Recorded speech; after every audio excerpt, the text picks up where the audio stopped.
गुरुर्ब्रह्मा गुरुर्विष्णुः गुरुर्देवो महेश्वरः गुरुर्साक्षात् परं ब्रह्म तस्मै श्रीगुरवे नमः। गुरवे सर्वलोकानां विषजे भवरोगिणां हितये सर्वविद्यानां श्रीदक्षिणामूर्तये नमः।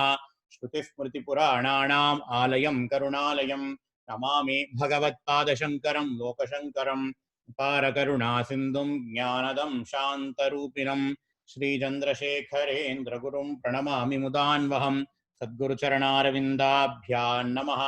श्रीगुरुभ्यो नमः। हरिः ओम। So now we are going to see Viveka Chudamani. Just to give you an introduction from the previous class, Viveka Chudamani, it is a Prakarana Grantha written by Sri Adi Shankaracharya. What are Prakarana Granthas?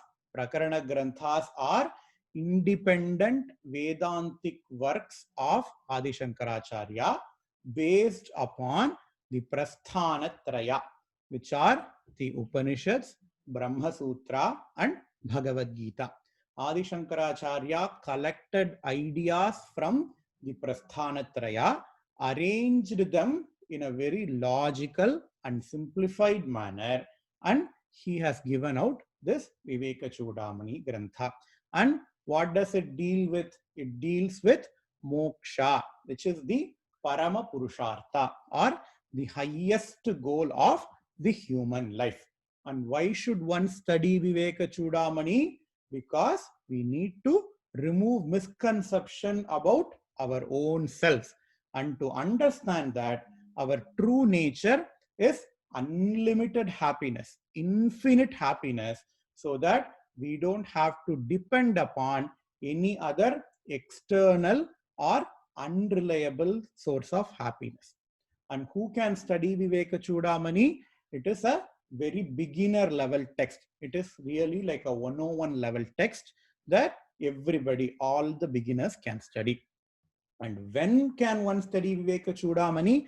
After 60 years? No. Anytime Viveka Chudamani can be studied. In fact, the sooner the better, so that we can avoid all the undesirable emotions within us. And how should one approach Viveka Chudamani? Very sincerely and very systematically. Let us go into the Viveka Chudamani text proper. First, let us take the name Viveka Chudamani. It consists of two words, Viveka and Chudamani. Viveka means discrimination, the ability to differentiate one thing from another.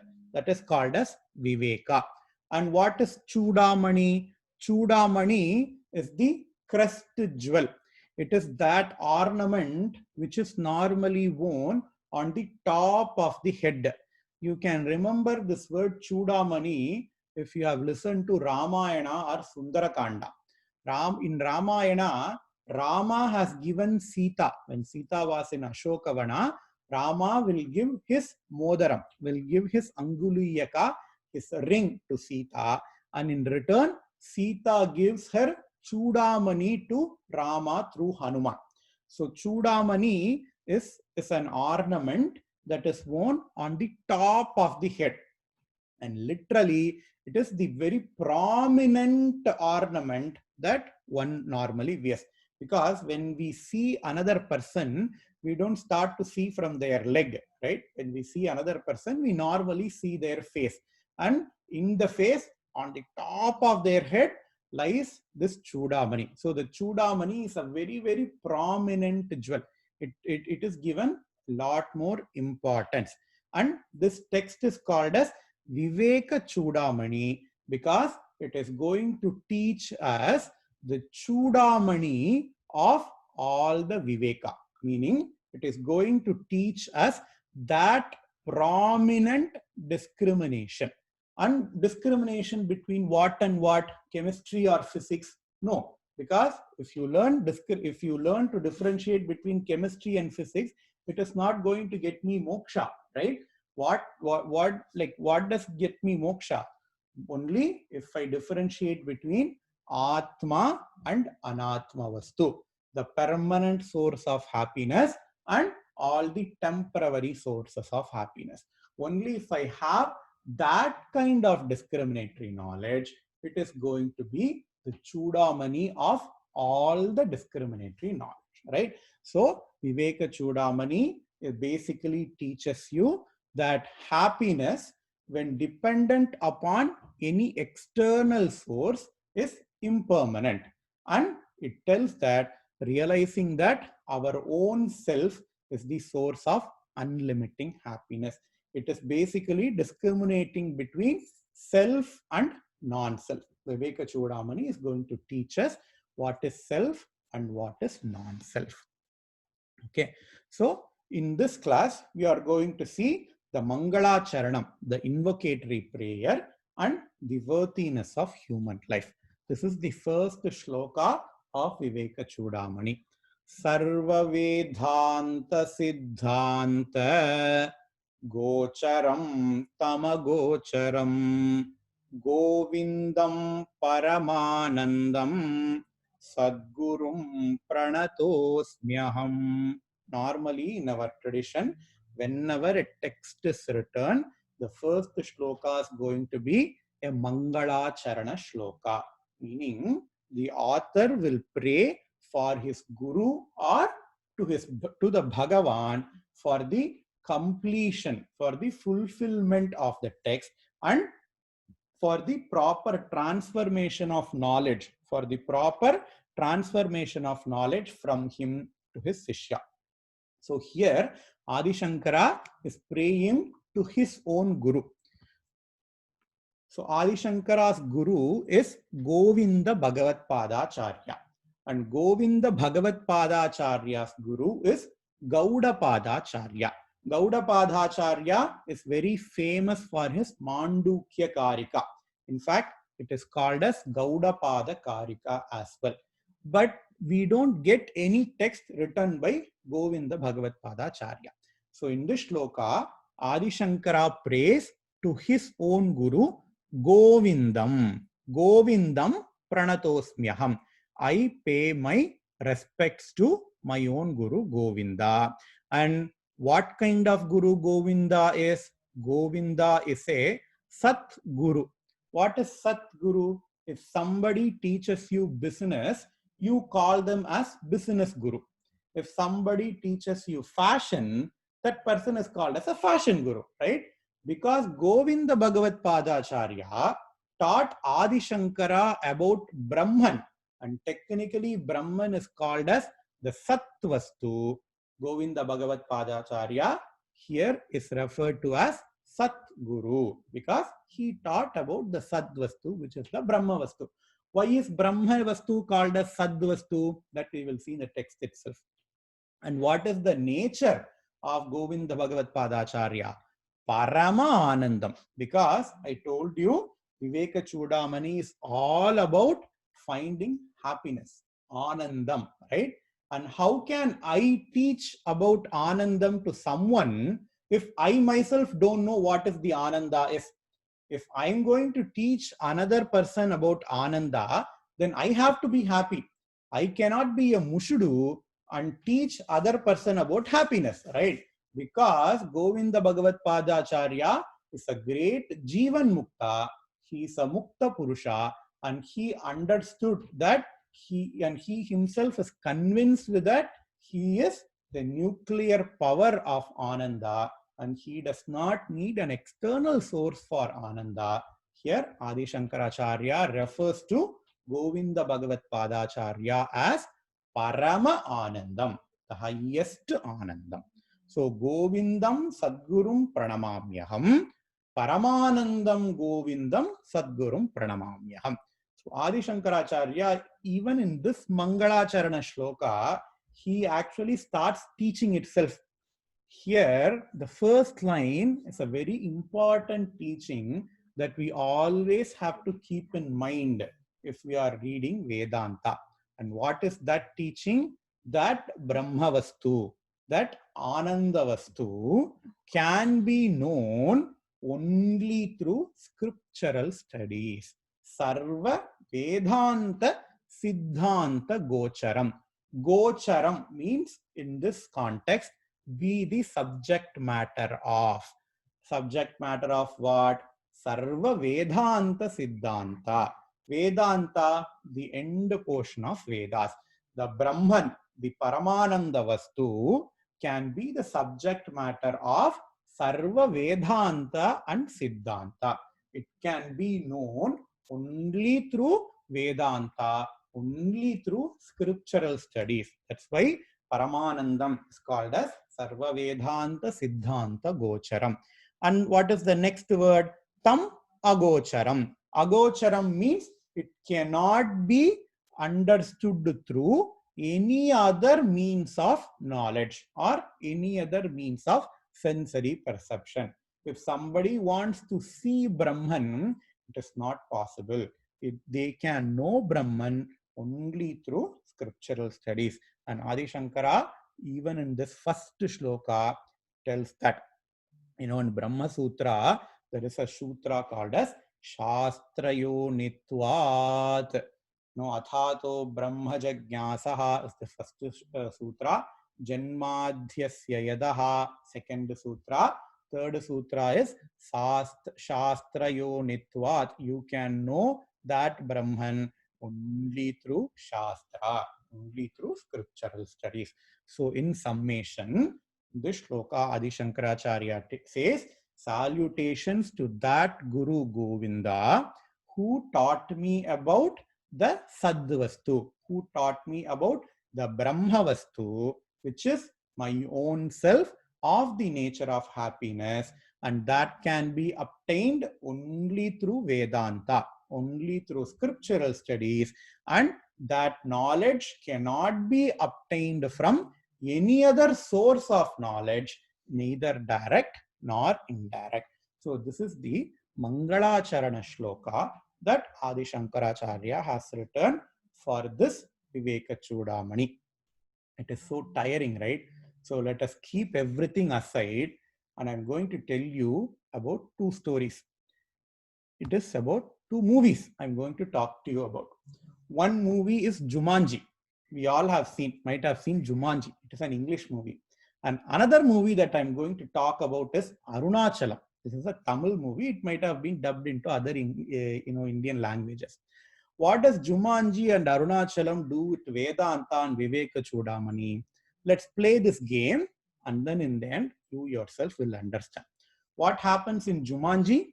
In Jumanji, a group of friends, a bunch of friends will go into a video game, and their whole aim is to come out of the video game, right? So that is the story of the movie Jumanji. Even Matrix movies also there with the same storyline. And what happens in Arunachalam? In the movie Arunachalam, the Talaivar has to spend 30 crores of money in 30 days. If he finishes off all the money, then he wins. If he has some balance, something balanced, then he's not going to win the challenge, right? So now we are going to play a game combining these two movies together. Let us see what are all the rules of the game. Assuming you enter into a video game like Jumanji.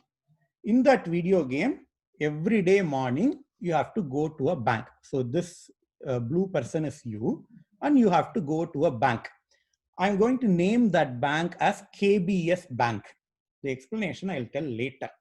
So you have to go to this KBS Bank, and this bank is going to have a banker. So this guy is the banker, and you have an account. This green shows you how much money you have in that account. And that is a very, very, very large sum, some $1 trillion. You are having $1 trillion, like a near infinite amount of money in that bank. And that banker, whenever you go to the bank daily, he is going to give you a debit card with some amount of money taken from your bank account.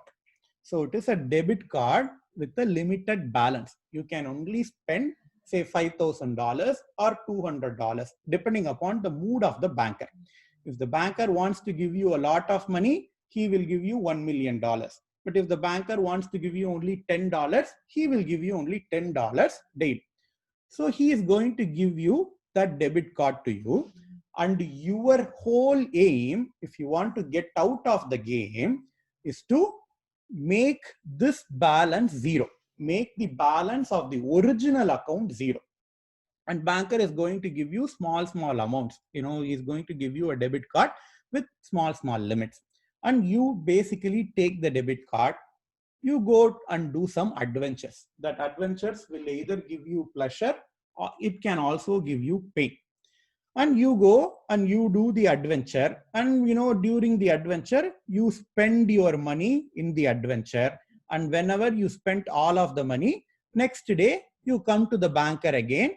He is going to again give you another debit card with a new balance, and you go and you do the adventure, and this cycle goes on continuing until you have zero balance in your original account. Now the twist is, since the original account has got almost infinite amount of money, it is impossible for you in this lifetime to make that a zero balance. So it has $1 trillion, and this banker is only going to give you $100 or $1,000 limit. So it is going to take you like 1 billion years to spend all of the money, right? So you go and you tell the banker, hey banker, this is really not working for me. You have to give me a lifeline. So the banker is going to give you a lifeline. And the lifeline is, he is going to give you a contact book. And in this contact book is going to be the contact information of a certain person X. Let's call that person as X for now. And what does this X do? He has a cheat code. He has already gone through the game and he has won this game. He knows how to make this infinite account zero. He knows, like, you just have to believe the banker's word for it. Since he knows, he is going to give you the contact person. He's going to give you a contact book, and inside the book, inside that list is going to be the contact information of the person X. All you have to do is contact the person X and ask what his cheat code is, and basically do whatever he says, so that the original account becomes zero and you can easily get out of the game. But there is a twist, of course, because this is a lifeline and the banker doesn't want you to get out of the game so easily. Because if you get out of the game, the banker will be bored, right? So the banker, along with this contact book, he's also going to give you a companion. This red color man here is a companion with whom you are going to go to the adventures. The whole aim of this companion is to distract yourself. Just like in the Arunachalam movie, all the friends of Arunachalam doesn't know about the deal. And they will always make Arunachalam to get more money, right? In the same way, the whole aim of this red person is to distract you from doing whatever the person X says. First of all, he is going to distract you from contacting the person X. And second of all, after you contacted the person X, he is going to distract you from doing whatever the thing that the person X says. So that is the second twist in this game. And the third twist in this game is, this is really not a debit card. In the normal cycle, this is a debit card, meaning you can use this card only to spend money. You cannot send money to your original account with this card. But since this is a lifeline, you can use this debit card to send money to the original bank account. So now what happens? You take all these things and you go to adventures. You go and start doing the adventures. So you have to do the adventures and you have to contact this person X to know whatever the cheat code that is required for emptying the bank account. But you know what this red guy is going to do? He is going to distract you, and even worse, he is actually going to make more money so that the original account is going to get filled. So what happens if you fail? When you fail, you are not only going to lose this lifeline, because this lifeline is going to be, once in 10 years or 20 years. Only once in 20 years you are going to get this lifeline. If you waste this lifeline, you have to wait for another 20 years. So you are not only going to waste another 20 years, but you are also going to fill up your original bank account. You know, the same bank account you have tried, you know, emptying for all these life cycles, you are going to fill it back because of this red person and because of how the debit card works, right? So now what are you going to do? You have to take up a lot of courage, and you have to basically train this red person. Hey, red person, please do not disturb me. Or basically train him. Hey, you are my companion. You have to do whatever I say. So please do not disturb me. You have to train this red person basically to help you to contact this person X and help you to do whatever he says, right? So that is what you need to do. So if you do that, then it is game over. You do whatever the person X says. You basically empty your original account. You basically empty the debit card. You know what? You spend all the money in the debit card. You spend all the money in the original account. It's game over. So you can be free and you can do whatever you want, right? So we think this is a hypothetical game. But what if I say we all are playing this game right now? This is not a hypothetical game which I made up based upon those two movies, but this is story of our lives. How? Let's say this blue person is Jiva. It's the Jivatma. We all are Jivas, right? We all are Jivatma. And this bank, the KBS bank, is the karmic bank of samsara. Instead of money, you are going to accumulate all the karma. The green is not dollars, but it is the total karma that you have accumulated from innumerable janmas. You know, Adi Shankaracharya says tens and thousands and crores of janma you have already been there, and you have accumulated karma through all the janmas. And who is this banker? This banker is basically Bhagavan, and he is going to give you, so whatever the adventure that you are going to do, that is basically one of your birth. You can be a kosu, you can be a mosquito, live for maybe 10 or 20 days and go to the Bhagavan again to get another debit card. Or you can be a tree, like a banyan tree living for 400 years, and you finish off your karma, and then you can go to Bhagavan to get another debit card as well. And Bhagavan, because of his infinite karuna, infinite compassion, is going to give us a lifeline. And that lifeline is the Manushya Janma. So we all are in that lifeline stage. But you know, there were so many twists in the game, right? Let us see what are all the twists. The debit card, I mean, let's see the contact list. The contact is basically an opportunity to find the right guru, because the guru has played this game. He knows how to get out of the samsara. And what is this red color companion? The red color companion is your free will, your ego, your intellect. Remember, only Manushya Janma has got free will. All the other lower Janmas, like you can be a tree, you can be a mosquito, you can be a monkey, they don't have any free will. They act based upon their instincts, right? So they don't have any free will. They all are pre-programmed, but only Manushya Janma has got a free will. And it is up to us. It is up to the Jiva to use the free will either in the right way, or to basically play a master or a slave to the free will.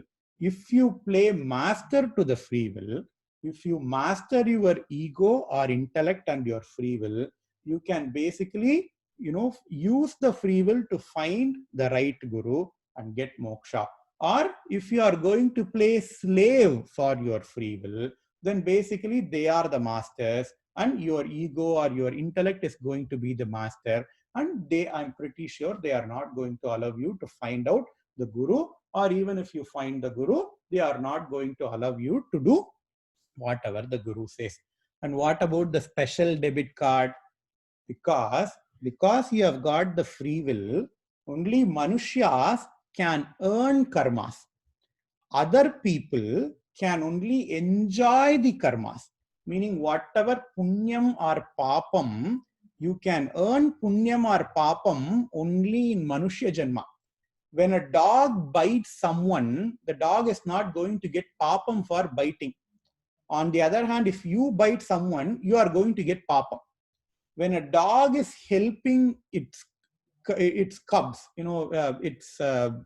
its babies, it is not going to get punya, because biting and helping the babies, they all are pre-programmed in the dog's brain. But ours is not like that. If you bite someone, you are going to get papa. If you help someone, you are going to get punya. So only the Manushya Janma, this debit card is going to work both ways. You can also gain karmas and you can also lose karmas by going through certain experiences. So now you have got all these three things. Now you have got Manushya Janma, and getting Manushya Janma is so hard. In the game I said getting that lifeline is only once in 10 years or 20 years, right? In Manushya Janma it is even worse. Now you have got Manushya Janma. Your next Janma you can be an animal. Yeah, after the next Janma you can be plants. You never know when is the next time you are going to get Manushya Janma. In Thiruvasagam he says, Manikavasaga says, Pullagi, Pudai, Puluvai, Palmurgamagi, Paravayai, Pambagi, Sella Nindra, Tavara Jangamatul, Yella Piraipum Piraitilaitain Emperuman, Punne un Punnadigal, Kandindru Vidutrain, says Manikavasaga in Thiruvasagam. So you basically will go lots and lots and lots of other janmas based upon your previously accumulated karmas, and getting Manushya Janma is the rarest of the rarest thing that you will ever get. In Viveka Chudamani, the second shloka, the third shloka, he says, Trayamevaitat Devanugraha Hetukam Manushyatvam Mumukshatvam Mahapurusha Samshrayam Durlabham Trayamevaitat Devanugraha Hetukam Manushyatvam Mumukshutvam Mahapurusha Samshrayam, says Adi Shankaracharya. Hey Sishya, there are three things in this universe which are going to be very, very, very, very rare. Even in Tamil, Avvayar says, Aridu, Aridu, Manudarai Pirattal Aridu. We don't appreciate the Manushya Janma that we have got. We just take it for granted that, it is so easy to get Manushya Janma. But crossing that Manushya Janma, getting that Manushya Janma, it is basically crossing 99% of the well. You basically crossed 99% of the bridge because you got the Manushya Janma. Now, to cross over the remaining 1% of the bridge is really in our hand. Either we study Vedanta, we cross the bridge, we get over, all the samsara cycle, we get out of the video game, or it is up to us. But we always have to remember, these are not my words, these are Adi Shankaracharya's words. He basically appreciates everyone that, okay, it is very good that you have come up to this level. It is very good that you want to spend time learning about Vedanta. Please learn Vedanta sincerely. Please learn Viveka Chudamani sincerely, because once you miss this opportunity, nobody knows when are you going to get the next opportunity. Because we got this human Janma, we got this Manushya Janma after thousands and thousands of Janmas. We have already crossed 99% of the bridge, and we are very fortunate enough to be interested in Vedantic studies. Remember how many billions of human population is there in this earth, and how many people are basically interested in getting moksha. It is going to be a very, very, very, very small number, right? So we are all very fortunate enough to be interested in Vedantic studies, and we also are very fortunate to have a very conducive environment to study the scriptures.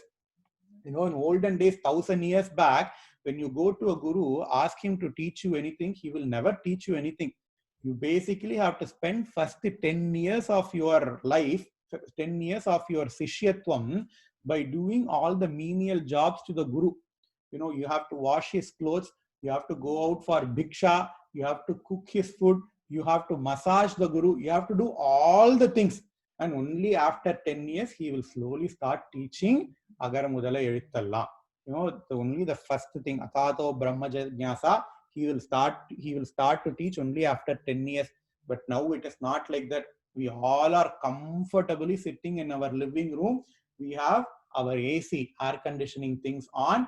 We have a very good laptop. Olden days, they didn't have all this presentation and all. They don't even write anything in the books, right? It's only spoken and heard. Now we have got this nice presentation and we all are comfortably sitting in our living room and happily listening. So Adi Shankaracharya says, we all are very fortunate enough to be interested in Vedantic studies and have a very conducive environment to study the scriptures. And Manushya Janma is the only Janma conducive for getting moksha. So Shastra says, okay, so if I pray to Parameshwara, I can go to Kailasa, right? And that is kind of moksha. Somebody asked me this question the other day. Is going to Kailasa or Vaikunta equivalent to getting moksha? According to Shastra, it is not. Even if you go to Kailasa or Vaikunta, you have to undergo Vedantic studies. Shiva as Dakshinamurti will teach you all the Upanishads. And it is going to be very worse in Kailasa because all the Shiva Ganas will be there. If you are little bit distracted, they are going to come and eat you. And if you go to Vaikunta as Hayagriva, even Mahavishnu is going to teach you the same Upanishads. And if you go to Srinagara, if you go to Ambal, and Ambal is basically Shivajnana Pradayini. Ambal will take the Vedanta classes, and you have to study Vedanta if you want to get moksha. That is why all these Swamis will have another form as Guru. Even Murugan we say, Guruvai Varuvai Arulvai Guhane. The Gurutvam, the teachingness is given at most important in our Dharma because Vedanta, moksha can only be attained through jnana. Jnana devatu kaivalyam. In Purusha Sukta we says, ya evam vidwan amrita iha bhavati nanyah pantha vidyate yanaya na anyah pantaha na vidyate. Anyah pantaha, an alternate path, na vidyate, it is not known. Alternate path other than ya evam vidwan, with means knowledge. With that root, even the Vedas, the word Vedas came from the root with, means to know. Except for knowing, except for knowledge, we do not know any other way to get moksha, says even the Vedas. So wherever you go, you have to undergo Vedantic studies. And in Brahma Sutra, there is a whole adhikaranam discussing about studying Vedanta in different loka. And Vyasacharya basically says Manushya Loka is the most perfect, gives the most perfect environment to study Vedanta. So if we waste this Janma, Adi Shankaracharya basically warns us. We are going to see all those shlokas in the next class, but these are all the gist of the shloka. If we waste this Janma, we basically have to start from scratch. Just like, in that comedy, ella kotiyum alichittu modallandu code podunu sonna mari, we have to basically start everything from scratch. So, and we also don't know when would be the next time we will be born as a human. We will have interest in scriptural studies and we will get proper opportunity to study the scriptures. So Adi Shankaracharya says all these concepts in the next couple of shlokas, which we will see in the next class. I hope I have given you enough motivation to come to the next class. So with this, we will finish today's class. As always, I'm going to upload this presentation in YouTube so that if you want to go and revise again, you can go and revise again. Om Shri Gurubhyo Namaha. Harihi Om Purnamadah Purnamidam Purnam. पूर्णस्य पूर्णमादाय पूर्णमेवावशिष्यते। ॐ शान्ति शान्ति शान्तिः। श्री गुरुभ्यो नमः। हरिः ओम्।